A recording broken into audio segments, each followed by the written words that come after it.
আজকে বাংলাদেশকে আবার ওই জায়গার মধ্যে জামাত এবং বিএনপি বলে বাংলাদেশকে ওই কৃত্রিম বিভাজনের মধ্যে, যেই বিভাজন আমরা 5 তারিখে অতিক্রম করে গেছিলাম, সেই বিভাজনের ভিতরে আবার বাংলাদেশকে তারা ঠেলে এই পুরনো জায়গার মধ্যে ঠেলে দিচ্ছে।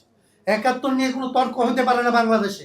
71কে যারা নিয়ে যারা তর্ক করে জিপ টেনে ছিঁড়ে ফেলার নমুনা আসলে এই 5ই আগস্ট দেখাইছে মানুষ।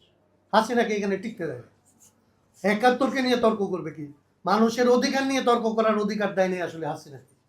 তাহলে 71 নিয়ে যারা তর্ক করতে চায়, অভ্যুত্থান নিয়ে যারা তর্ক করতে চায়, ওরা তো কৃত্রিমভাবে অতীতে যেরকম করে যে জিনিসগুলি আসলে বাংলাদেশের রাজনীতির প্রসঙ্গ হওয়ার কথা না, বানানো প্রসঙ্গ, বানানো ইস্যু, জনগণকে বিভাজিত করার ইস্যুগুলিকে যারা আসলে এর আগে নিয়ে জনগণকে বিভক্ত করে যারা খেলছে, একইভাবে এই অভ্যুত্থানের পরে, এই নির্বাচনের পরে, এই নির্বাচনের ভেতর দিয়ে আবার নতুন করে সংস্কারকে নিয়ে এই খেলাটা খেলতেছে।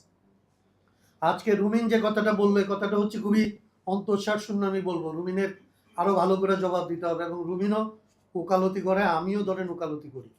আজকে যদি রুমিন বলে যে আসলে আমি সংবিধানের আর এই সংসদ সদস্য হিসেবে শপথ নিয়ে সংস্কার পরিষদের শপথ নিলে পরস্পর বিরোধী হয়, তাহলে আসলে রুমিন এই সংসদে শপথ নিতে পারে না। কারণ এই সংসদ ওই সংবিধানের ধারাবাহিকতায় এই সংসদ আসলে বৈধতা পাবে না। এই সরকার অন্তর্বর্তী সরকার বৈধতা পাবে না।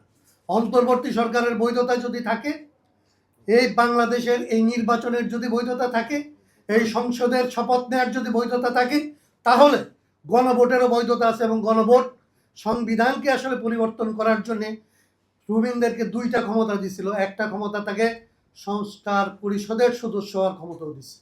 সেই ক্ষমতা তাকে কেবলমাত্র বাধ্য করেনি, তাকে ক্ষমতা দিচ্ছে, এবং সেই ক্ষমতা সে নিতে যদি দ্বিধাগ্রস্ত থাকে, তাইলে সংসদ সদস্য হিসেবে ক্ষমতা নিতে পারে না।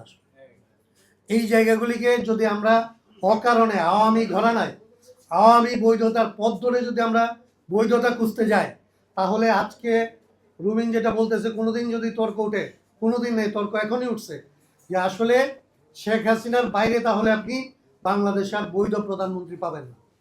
অতএব আত্মবিধ্বংসী, আত্মবিনাশী তর্ক আমাদের আসলে কমাইতে হবে।